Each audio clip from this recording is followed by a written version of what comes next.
Un voyage à la Lune d'Alexandre Dumas. J'ai souvent dans mes mémoires, et même ailleurs, parlé d'un garde de mon père, avec lequel j'ai fait mes premières armes. Ce garde s'appelait Moquet. C'était un brave homme fort crédule. Il ne fallait pas discuter avec lui sur les légendes de la forêt de Villers-Cotterêts. Il avait vu la dame blanche de la Tour au Mont. Il avait porté sur ses épaules le mouton fantastique de la butte aux chèvres. Et l'on a vu que c'était lui qui m'avait raconté l'histoire de Thibaut, le meneur de loups, que tout récemment j'ai mis sous les yeux de mes lecteurs. Dans les derniers temps où mon père, déjà gravement malade, du mal dont il mourut, habita le petit château des Fosses, Moquet fut atteint d'une étrange hallucination. Il se figurait qu'une vieille femme d'Aramon, petit village distant des Fosses d'une demi-lieue, le cauchemardait. Je ne sais pas si le verbe cauchemarder existe dans le dictionnaire de Boist, de l'Académie ou de Napoléon Landais. Mais s'il n'existe pas, Moquet l'avait créé. Moquet, cette fois, avait eu raison, puisque le substantif cauchemar existe.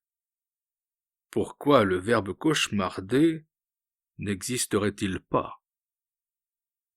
Moquet était donc cauchemardé par une vieille femme, nommée la mère Durand. Selon Moquet, à peine était-il endormi que la vieille femme venait s'asseoir sur sa poitrine, et pesant de plus en plus sur lui, l'étouffait. Alors commençait pour lui, avec toute la force et toutes les émotions de la réalité, une série d'événements s'enchaînant les uns aux autres, avec une certaine logique qui démoralisait Moquet, tant il était convaincu en se réveillant que ce qu'il venait de rêver n'était pas le moins du monde un rêve.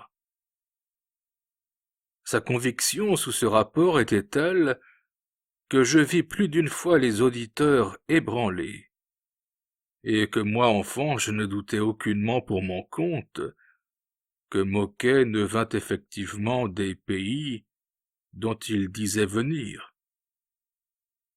À la suite de ses rêves, Moquet d'ordinaire se réveillait haletant, pâle, brisé. C'était à faire peine de voir le pauvre diable, employant tous les moyens connus de ne pas dormir, tant il craignait le sommeil, suppliant les voisins de venir jouer aux cartes avec lui, disant à sa femme de le pincer au bleu dès qu'il fermerait les yeux, et buvant, pour se fouetter le sang, du café, comme un autre aurait bu de la bière. Mais rien n'y faisait. Les voisins de Moquet, qui avaient à se lever le lendemain au jour, ne poussaient guère la partie de piquet au-delà d'11 heures. Sa femme, après l'avoir pincé jusqu'à 1 heure du matin, finissait par s'endormir. Enfin, le café, qui d'abord avait produit un effet satisfaisant, avait peu à peu cessé d'agir, et était, pour le malheureux Moquet, rentré dans la classe des boissons ordinaires. Moquet luttait alors de son mieux. Il marchait, il chantait, il nettoyait son fusil. Mais peu à peu les jambes lui refusaient le service. La voix s'éteignait entre ses lèvres, et la batterie de son arme lui tombait des mains. Tout cela ne s'opérait point sans que Moquet, dans la prévision de ce qui allait se passer, poussa des plaintes amères, mais ces plaintes dégénéraient en une espèce de râle, qui indiquait que le cauchemar commençait, et que la sorcière qui chevauchait le pauvre garde en guise de balai était à son poste.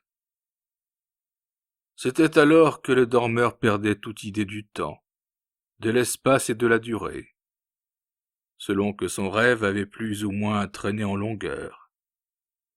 Il soutenait qu'il avait dormi 12 heures, 8 jours, 1 mois, et les objets qu'il avait vus, les localités qu'il avait parcourues, les actes qu'il avait accomplis dans son hallucination, restaient tellement présents à sa mémoire que quelque chose que l'on pût lui dire, quelque preuve qu'on essaya de lui donner, rien ne pouvait ébranler cette conviction dont j'ai déjà parlé.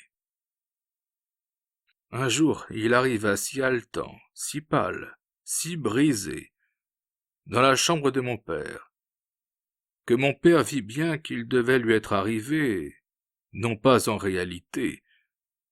La réalité était devenue chose à peu près indifférente à Moquet, mais en rêve quelque chose de formidable. En effet, interrogé, Moquet répondit qu'il tombait de la lune. Mon père parut mettre la chose en doute. Moquet la soutint, et comme ces affirmations ne paraissaient pas faire grande impression sur l'esprit de mon père, Moquet lui raconta son rêve tout entier. J'étais dans un coin, j'entendis tout, et comme j'ai toujours été grand ami du merveilleux, je ne perdis pas un mot du récit fantastique que l'on va lire, et qui est contemporain, sinon rival, des poétiques et fiévreux récits d'Hoffmann. Voyage à la Lune. Vous vous rappelez bien, général, qu'il y a 7 ou 8 jours, vous m'avez envoyé porter une lettre au général Charpentier à Oigny. Mon père interrompit Moquet. Tu te trompes, Moquet, lui dit-il. C'était hier. Général, je sais ce que je dis, continua Moquet. Mais pardieu, moi aussi, dit mon père. Et la preuve, c'est que c'était hier dimanche, et que nous sommes aujourd'hui lundi. C'était hier dimanche, et c'est aujourd'hui lundi, insista Moquet. Seulement, ce n'est pas hier, mais il y a dimanche 8 jours que vous m'avez envoyé à Oigny. Mon père savait qu'en pareille circonstance, il était inutile de discuter avec Moquet. Soit, dit-il, supposons qu'il y ait 8 jours. Il n'y a pas à supposer, général. J'ai mis 8 jours à faire le voyage que je viens de faire, et vous verrez que ce n'était pas trop de 8 jours, et que j'ai eu le temps bien juste. En effet, si tu as été à la Lune, Moquet, j'y ai été, général, aussi vrai qu'il n'y a qu'un Dieu au ciel. Eh bien, conte-nous cela, Moquet. Ce doit être un voyage fort intéressant. Ah, je crois bien, vous allez voir. Il faut donc vous dire, général, que le hasard a fait qu'il y a dimanche 8 jours, le père Berthelin se remariait en secondes noces. Il me rencontre juste comme il sortait de l'église, et il me dit « Bon, je ne t'aurais pas dérangé pour si peu, mais puisque te voilà, tu dîneras avec nous au Port-au-Perche. » Je ne demande pas mieux, répondis-je. Le général m'a donné congé jusqu'à demain, et pourvu que demain à 9 heures je sois de retour, je suis libre de mon temps jusque-là. Bon, tu sais ton chemin, n'est-ce pas? Je crois bien. On te renverra à minuit, et avant le jour tu seras aux fosses. Alors, lui dis-je, cela va bien. Et je pris le bras de la grosse Berchue, qui n'avait pas de cavalier, et me voilà de la noce. C'était le père Tellier de Corcy qui avait fait le repas. Le général Charpentier avait envoyé 50 bouteilles de vin cacheté. Tellier en avait apporté 50. Nous étions 25 convives, dont 7 femmes. En mettant une bouteille de vin par femme, c'était donc quelque chose comme 8 ou 9 bouteilles par homme. C'était plus que raisonnable. Je disais bien à Berthelin 50 bouteilles pour 50. Berthelin, crois-moi, c'est assez. Mais lui me répondit catégoriquement. Bon, le vin est tiré, il faut le boire. Et le vin fut bu. Vous comprenez bien, général, que quand un homme a ses 8 bouteilles dans le ventre, il ne marche pas très droit, et n'y voit pas très clair. Aussi, je ne sais pas bien comment la chose se fit, mais je me trouvais tout à coup à voir la rivière d'Ourcq à traverser. Je savais un endroit où il y avait, non pas un pont, mais un tronc d'arbre jeté d'un bord à l'autre. Je longeai la berge, jusqu'à ce que je le trouvasse. Je m'engageai bravement dessus. Mais arrivé au milieu, tout à coup, le pied me manque. Et patatras, voilà moqué à l'eau. Heureusement que je nage comme un poisson. Je tirai ma coupe vers le bord. Mais soit que la rivière plia comme une chose flexible, soit que le courant fut trop fort, soit que le bord s'éloignât au fur et à mesure que je m'en approchais. Je nageais, allant en avant suivant le fil de l'eau, mais ne pouvant jamais mettre le pied sur la rive. Au point du jour, j'entrai dans une rivière plus large. C'était la Marne. Je continuai de nager. Plus la matinée s'avançait, plus il y avait de monde au bord de la rivière.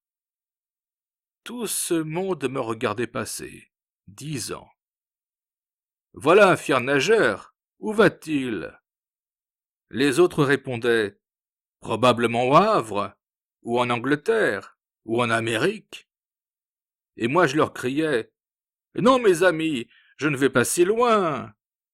Je vais au château des Fosses porter à mon général la réponse du comte Charpentier. Mes amis, au nom du ciel, envoyez-moi une barque. Je n'ai nullement affaire ni en Amérique, ni en Angleterre, ni même au Havre. » Mais eux se mettaient à rire, répondant « Non pas, tu nages trop bien. Nage, nage, moquet, nage. » Je me demandais comment ces gens, que je n'avais jamais vus, savaient mon nom. Mais comme je ne pouvais pas résoudre cette question, et que quelques efforts que je fisse pour m'approcher du bord, je ne gagnais pas un pouce, je continuai de nager. Vers 4 heures de l'après-midi, j'entrai dans une autre rivière plus large. Et comme je vis au-dessus d'une petite baraque, au pont de Charenton, matelote et friture, je présumais que j'étais dans la Seine. Je n'eus plus de doute quand, vers les 5 heures, j'aperçus Bercy. J'allais traverser Paris. J'étais fort content, car je me disais en moi-même, c'est bien le diable si dans toute la longueur de la ville, je ne trouve pas un bateau où m'accrocher, une âme charitable qui me jette une corde, ou un chien de Terre-Neuve qui me repêche. Eh bien, général, je ne trouvais rien de tout cela. Les quais et les ponts étaient couverts de monde, qui semblait être venu là pour me regarder passer. Je criais à tous ces hommes, à toutes ces femmes et à tous ces enfants.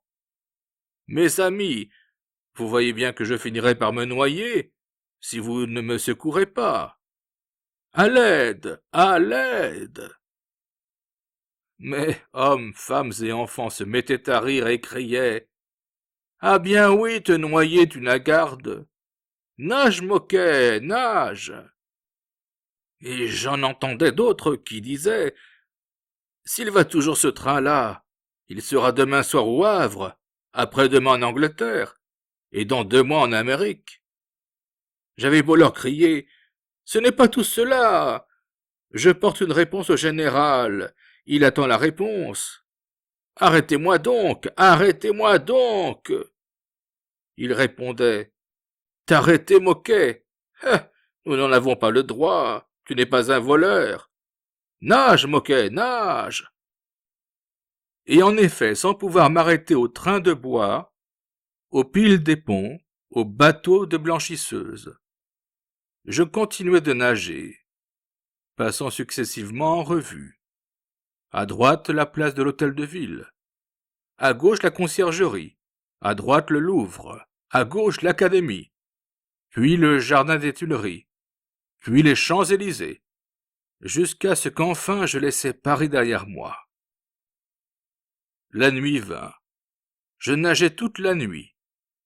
Le matin, je me trouvais à Rouen. Plus j'avançais, plus la rivière s'élargissait. Et plus par conséquent les bords s'éloignaient de moi.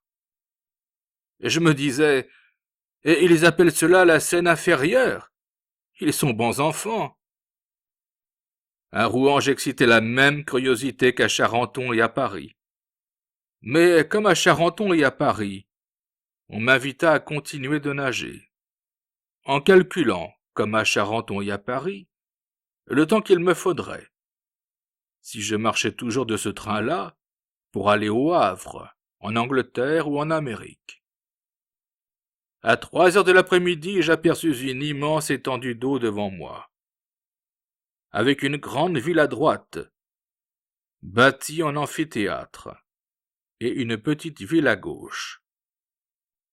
Je présumais que la petite ville à gauche était Honfleur, la grande ville en amphithéâtre à droite, Le Havre, et l'immense étendue d'eau, la mer. J'étais trop loin des bords pour exciter la curiosité de la population.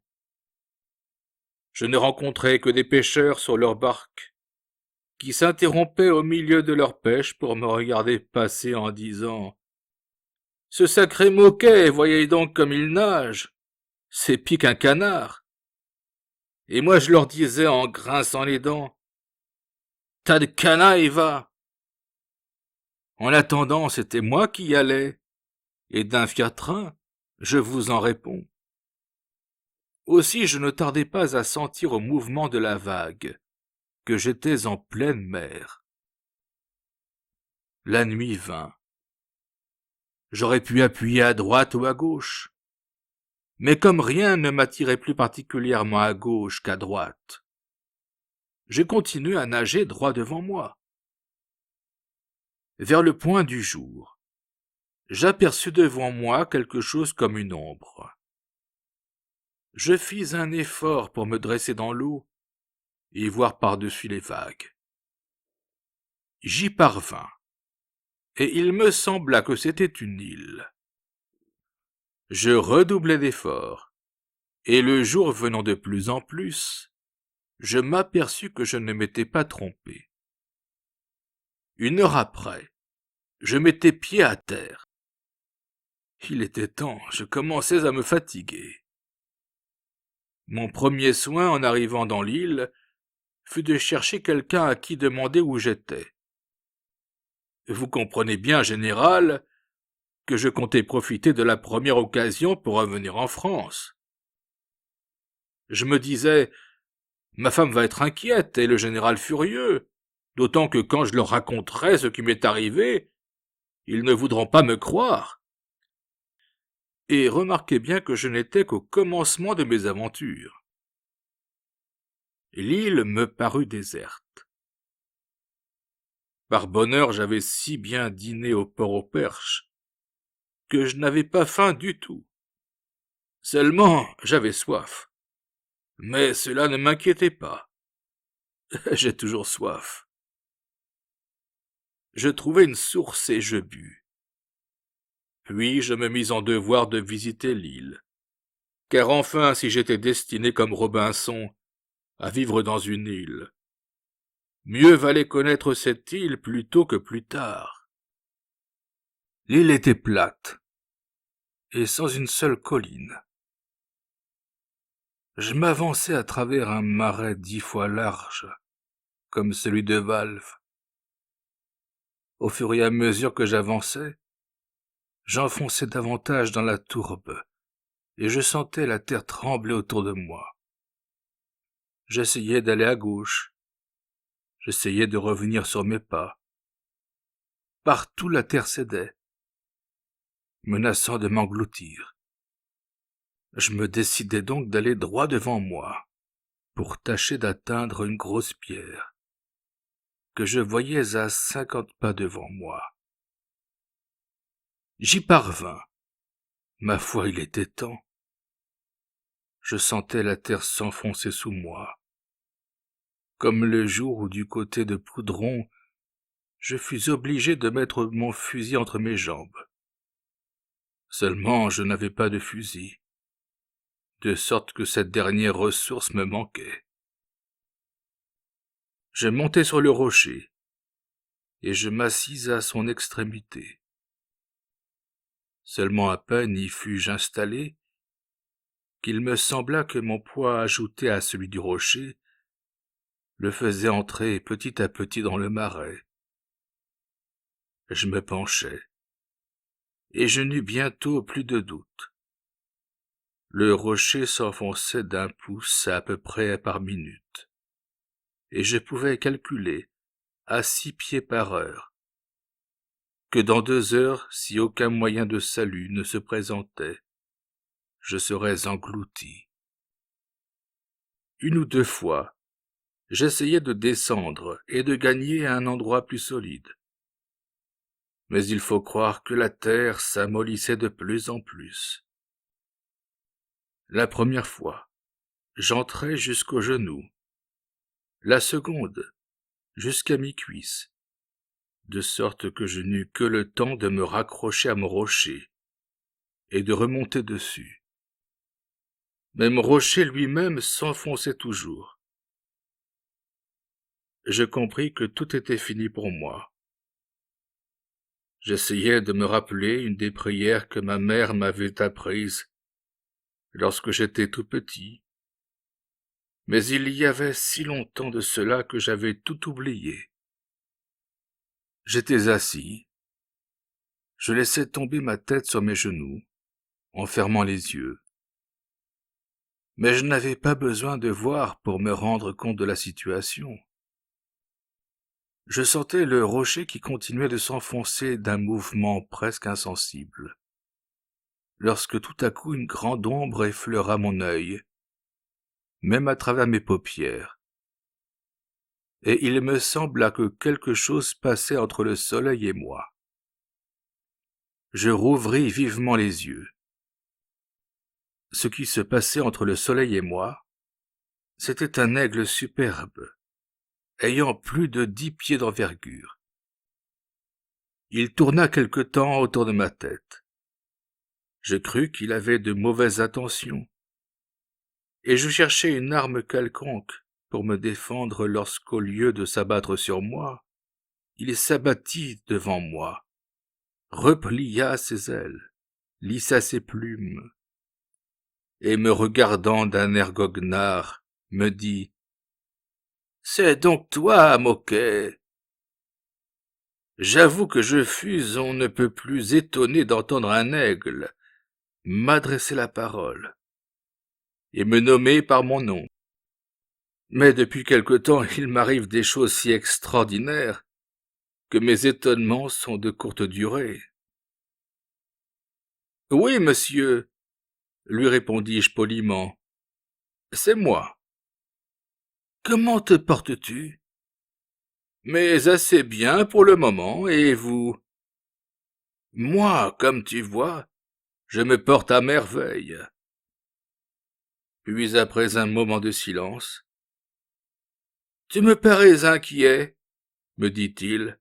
« Qu'as-tu donc ?»« Ma foi, monsieur, » lui répondis-je, « je ne vous dissimulerai pas que j'aimerais autant être rentré chez le général, auquel j'ai une réponse à donner de la part du comte Charpentier, que d'être ici. »« C'est-à-dire, mon cher Moquet, que tu cherches un moyen de transport et que tu n'en trouves pas. »« Vous y êtes, monsieur. » m'écriai-je.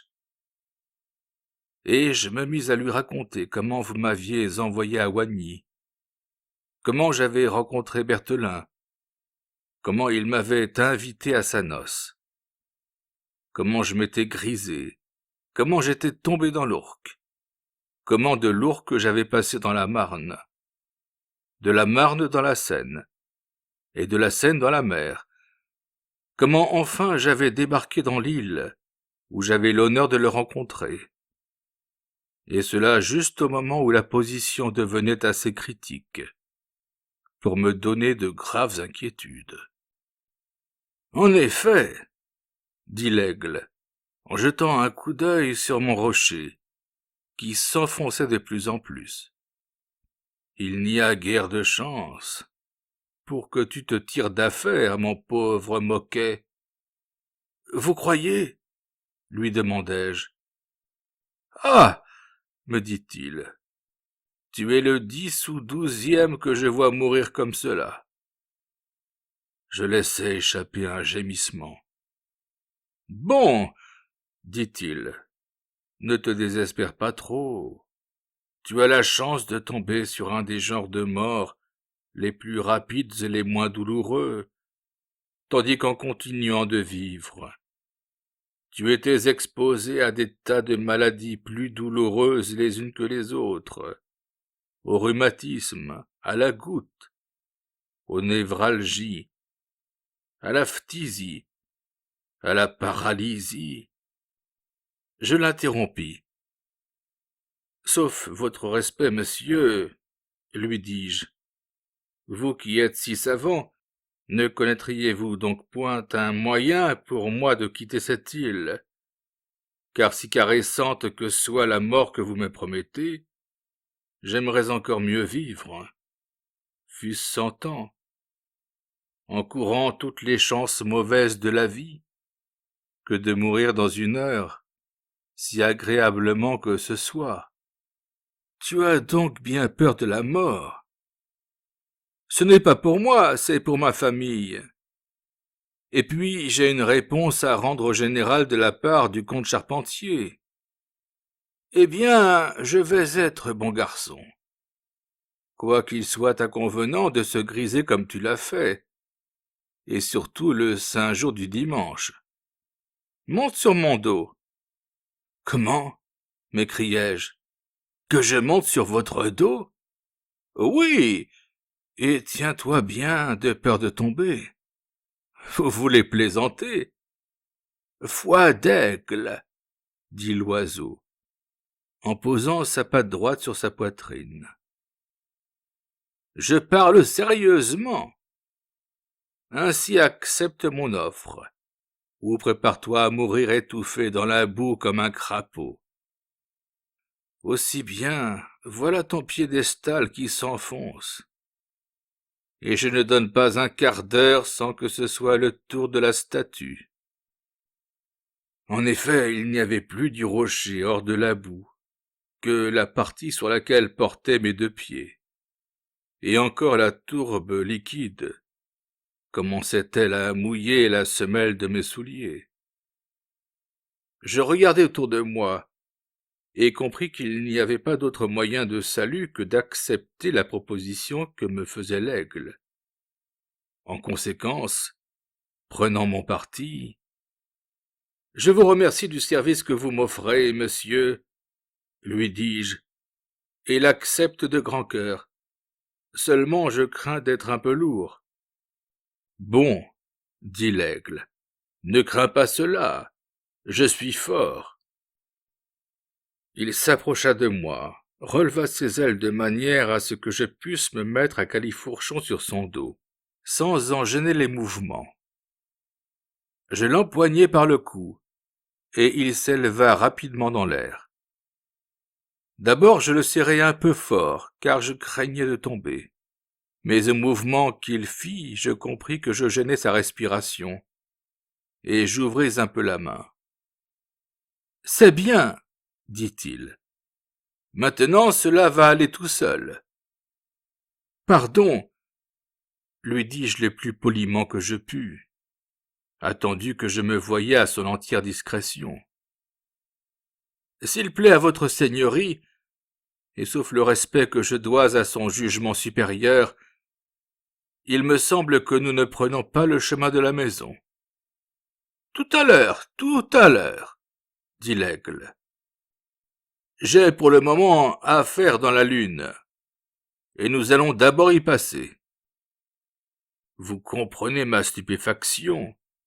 Je faillis en perdre l'équilibre, et me laisser tomber. Dans la lune? M'écriai-je. Mais je n'ai point affaire dans la lune, moi. Je n'y connais personne. Vous auriez dû me prévenir. Cela me retarde de passer par la lune. Bon, dit l'aigle. 24 heures de plus ou de moins, qu'est-ce que cela? Si je t'avais laissé sur ton île, tu aurais été bien autrement en retard. Aide-toi donc. Viens avec moi ou va-t'en. M'en aller, lui dis-je. Vous en parlez bien à votre aise. Par où voulez-vous que je m'en aille? Par où tu voudras. Tu comprends, la route est libre. Non, pas peste. J'aime encore mieux aller avec vous dans la lune. J'attendrai à la porte pendant que vous ferez vos commissions. Cependant, nous continuions de monter. La terre ne me paraissait déjà plus que comme un brouillard, et la mer comme un miroir, tandis qu'au-dessus de ma tête, je voyais la lune s'élargir au fur et à mesure que la terre diminuait. La nuit vint. La terre se couvrit d'obscurité, tandis qu'au contraire la lune s'illuminait de la réflexion du soleil, que je voyais écorné par la terre. L'aigle montait toujours. Il vint un moment où la terre me cacha entièrement le soleil.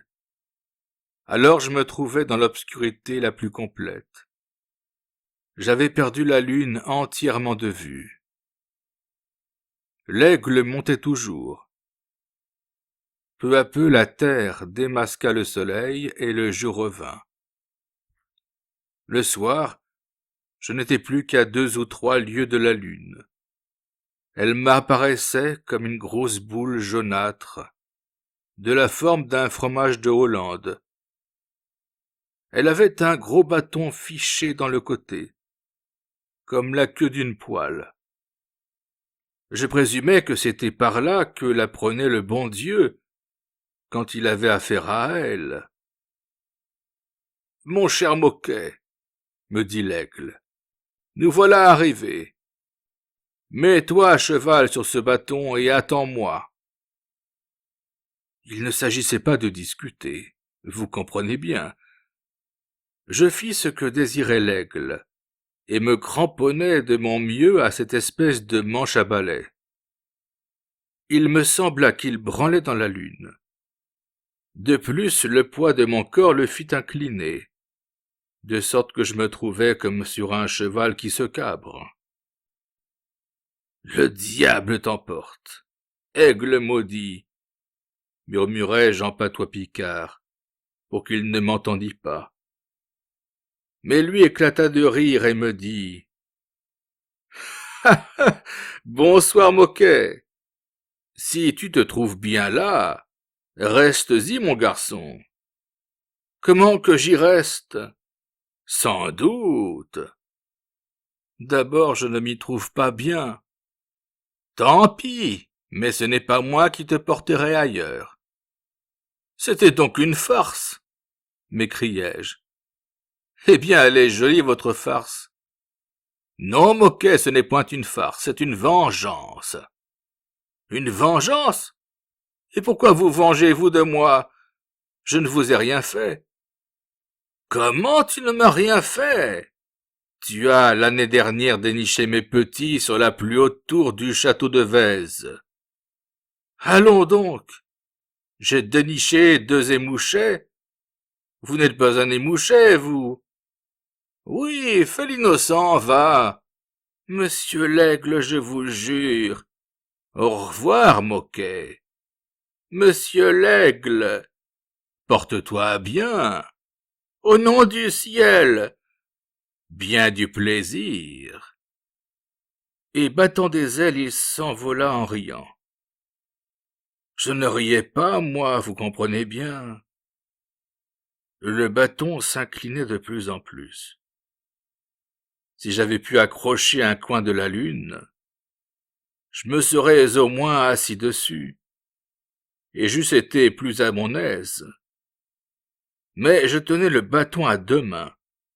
Je n'osais le lâcher d'une seule, de peur que les forces manquassent à l'autre, et que je me fusse précipité.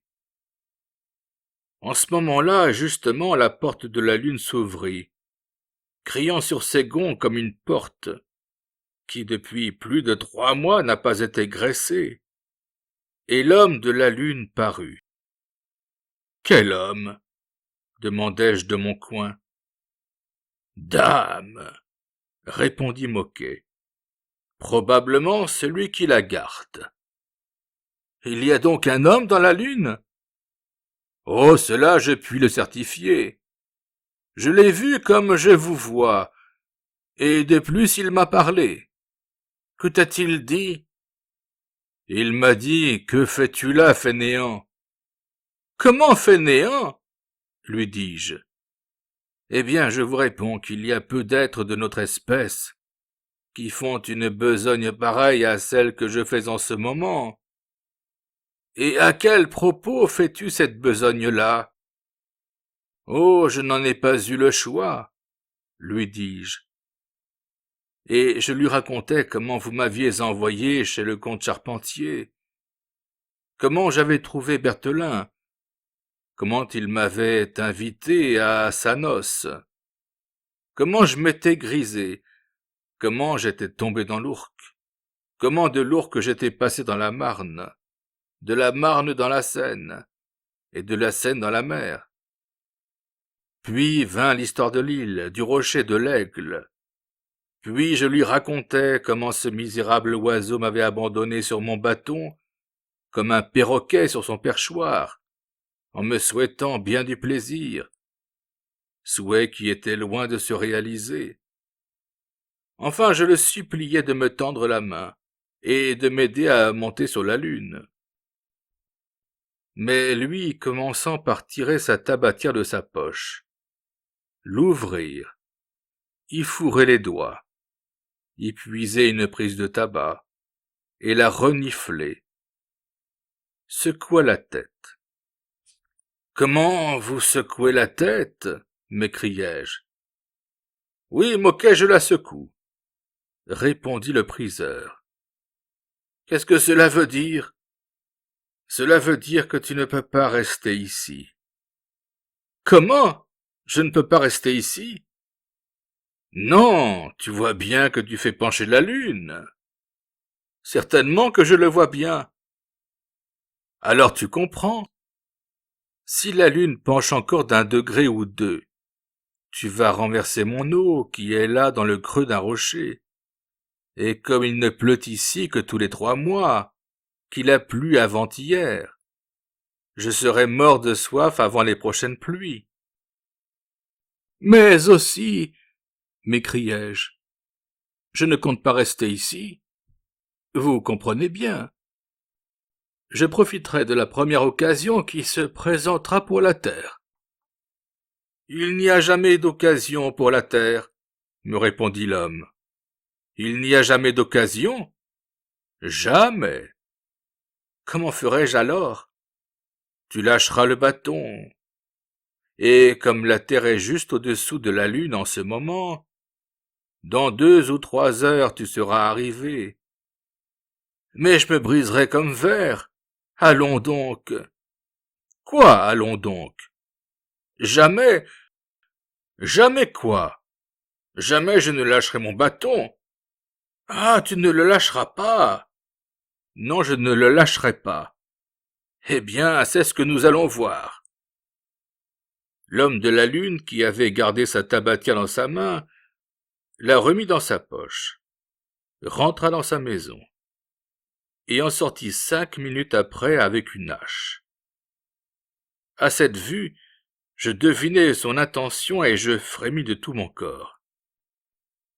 Eh bien, mon cher monsieur, lui dis-je, j'espère bien que vous n'allez pas couper mon bâton.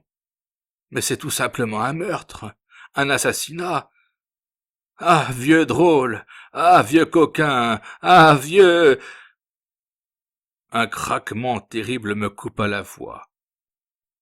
Au troisième coup de hache, le bâton s'était rompu, et je tombais, mon bâton entre les jambes, avec une telle rapidité que la voix me manqua. Débarrassé de moi, la lune se remit d'aplomb, et je vis l'homme qui suivait des yeux ma chute à travers l'espace, avec une satisfaction qu'il ne se donnait pas même la peine de cacher. Au bout de 10 minutes à peu près d'une chute furieuse, il me sembla entendre à mes oreilles un grand bruit d'ailes, accompagné de formidables couing, couing, couing. Je passais à travers une bande d'oies sauvages. « Comment ?» me dit le Jars, qui conduisait la troupe. « C'est vous moquer ?» J'avoue que cela me fit plaisir de me trouver en pays de connaissance. Seulement comment cette oie me connaissait-elle? C'est ce que je n'ai jamais pu savoir. « Ma foi, oui, répondis-je, c'est moi-même. »« Êtes-vous en bonne santé ?»« Pour le moment, cela ne va pas mal, » répondis-je. « Mais j'ai peur que d'ici à peu, il n'y ait du changement. »« Sans être trop curieux, » continua le Jars, « puis-je vous demander comment il se fait que je vous rencontre à 20 000 lieues de la Lune et à 60 000 lieues de la Terre? » Alors je lui racontai comment vous m'aviez donné une commission pour le comte Charpentier, comment j'avais rencontré Berthelin, comment il m'avait invité à la noce, comment je m'étais grisé, comment j'étais tombé dans l'Ourcq, comment de l'Ourcq j'étais passé dans la Marne, de la Marne dans la Seine, et de la Seine à la mer. Puis vint l'histoire de l'île, du Marais, du rocher de l'Aigle. Je lui narrai comment ce misérable oiseau m'avait conduit à la Lune, m'avait abandonné sur le manche de la Lune, et comment l'homme de la Lune, voyant que je la faisais pencher, avait craint que je ne répandisse son eau, avait pris une hache et avait coupé le bâton. En preuve de quoi je lui montrai le bâton que j'avais encore entre les jambes. Peut-être me demanderez-vous comment je pouvais raconter tout cela en tombant, puisque, entraîné par mon poids, je devais tomber bien plus vite que les oies ne pouvaient voler. Mais à ce commandement, coinc, coinc, coinc, coinc, qui veut dire dans la langue des oies, reployez vos ailes. Toute la troupe avait reployé ses ailes. N'ayant plus rien pour se soutenir, chaque oie tombait en même temps que moi, comme un gros melon. « Ah ah !» fit le Jars, après m'avoir écouté avec attention. « Si bien que tu dégringoles. »« Je dégringole, c'est le mot. »« Que donnerais-tu bien à celui qui te garantirait de te déposer à terre, aussi doucement que sur un lit de plumes? Je lui donnerai ma bénédiction d'abord, et foi d'homme, j'y ajouterai bien un petit écu. Eh bien, moi, je t'y déposerai pour rien. Pour rien, c'est encore mieux, mais à une condition cependant. Laquelle? Tu me jureras de ne jamais faire la chasse aux oies sauvages. Oh, si ce n'est que cela, je vous le jure. Quag! Fit l'oie sauvage. Cela veut dire attention. Nous y sommes, répondirent les oies. Prenez chacun un bout du bâton dans votre bec, commanda le Jars. Les oies obéirent. Là et maintenant, étendez les ailes. Les deux oies commandaient et étendirent les ailes, et je sentis que je m'arrêtais dans ma chute.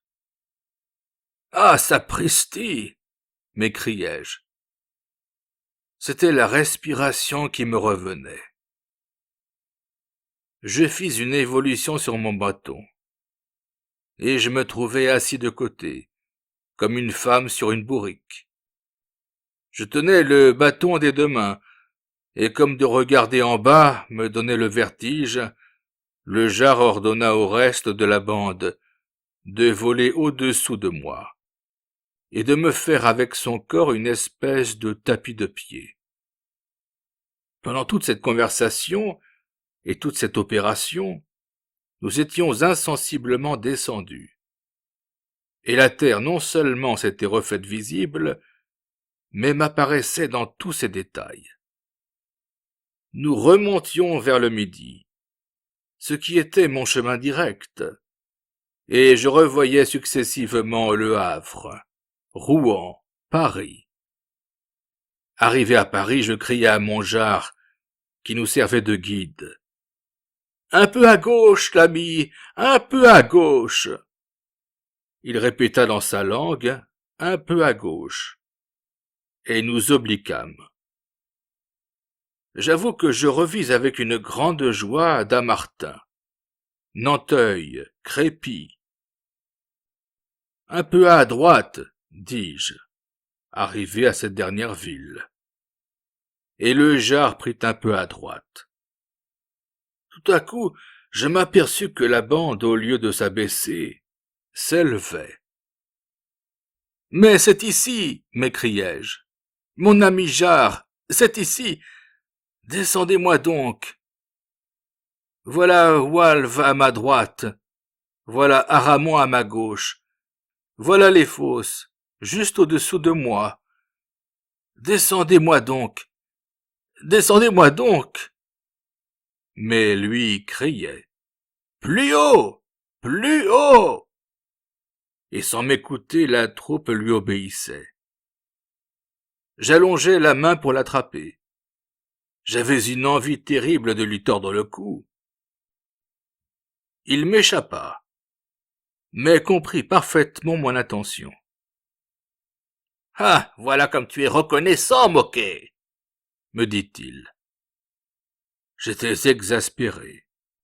« Mais ne vous apercevez-vous pas, lui dis-je, que voilà que nous nous éloignons de chez le général, pour aller où, je n'en sais rien, au diable. »« Moquet !» dit le jar d'une voix douce. « Pour être une oie, on n'est pas pour cela un imbécile. N'as-tu donc pas vu ? » ?»« Si fait, j'ai vu. J'ai vu le château du général. J'ai vu Villers-Cotterêts. Et voilà que nous appuyons à droite, et que je vois la Ferté-Milon, et que je vois Melun, Montargis, Moulins. Oui, tu as vu bien des choses. Mais tu n'as pas vu Pierre le jardinier qui était embusqué derrière une haie avec son fusil et qui nous attendait pour nous canarder. Bon, Pierre est un maladroit, il vous eût manqué. Il y a, mon cher Moquet, chez les oies un proverbe qui dit « Il n'y a pire coup que les coups de maladroit. » Oh mon Dieu, fis-je. Mais où allons-nous maintenant? Bon, voilà que je revois la mer. Qu'est-ce que c'est que cette mer-là? C'est la mer Méditerranée que les anciens appelaient mer intérieure, parce qu'elle est entièrement enfermée dans les terres, et n'a de communication avec le grand océan que par le détroit de Gibraltar. Savez-vous que vous êtes fort instruite pour une oie? Lui dis-je. J'ai beaucoup voyagé, répondit modestement le jar. Mais enfin, où allons-nous? Nous allons au lac Théade. Où est cela, le lac Théade? Au centre de l'Afrique. Comment au centre de l'Afrique? Mais je n'y ai point à faire, moi. Je n'y veux pas aller. Halte là, halte. Tenez, voilà justement un bâtiment qui va entrer à Marseille. Descendez-moi sur le bâtiment, descendez-moi vite. Je ne puis te descendre tout à fait. Tu sais bien que partout où est l'homme, nous courons un danger. Eh bien, approchez-vous le plus possible. Je me laisserai tomber. Libre à toi. C'est bien heureux. Là, je crois que j'y suis. Non, pas encore. Et maintenant? Pas encore. D'ici, je tomberai juste sur le pont. D'ici, tu tomberas à la mer. Et d'ici, tu y es. Mais ne perds pas de temps. Il passe. Il sera passé. Bon voyage. En effet, j'avais lâché le bâton. Mais une seconde trop tard. Au lieu de tomber sur le bâtiment, je tombais dans son sillage. Comme je tombais d'une centaine de pieds de haut, j'allais jusqu'au fond de la mer.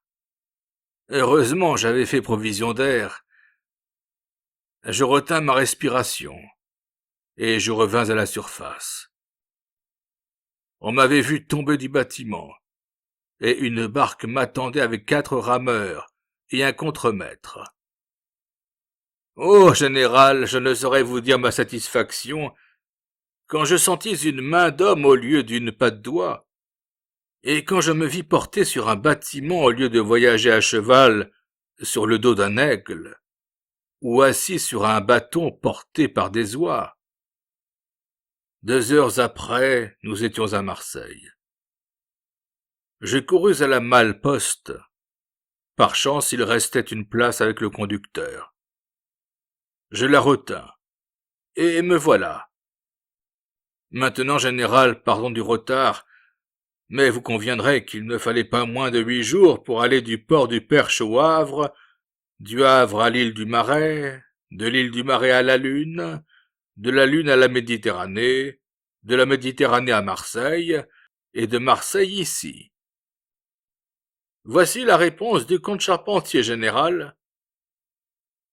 Et Moquet tendit une lettre à mon père. Moquet a toujours cru qu'il avait été dans la Lune. On a eu beau lui soutenir qu'il n'avait pas quitté son lit et avait eu le cauchemar. Il soutint, lui, qu'il avait bel et bien fait le voyage que je viens de raconter. Moquet me prit en grande amitié, surtout parce que j'étais le seul qui ne lui rit pas au nez quand il parlait de l'aigle vindicatif, de l'homme de la Lune et du jar savant. Je ne lui riais pas au nez, parce que je croyais fermement qu'il avait fait le voyage de la Lune, et que je ne regrettais qu'une chose, c'était de ne l'avoir pas fait avec lui. Mais soyez tranquille, me disait Moquet.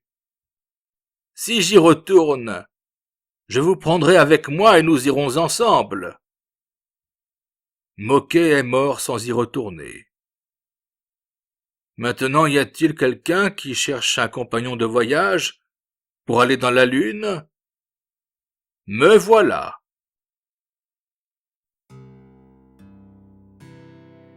Vous venez d'écouter une lecture de Guillaume de Louvancourt.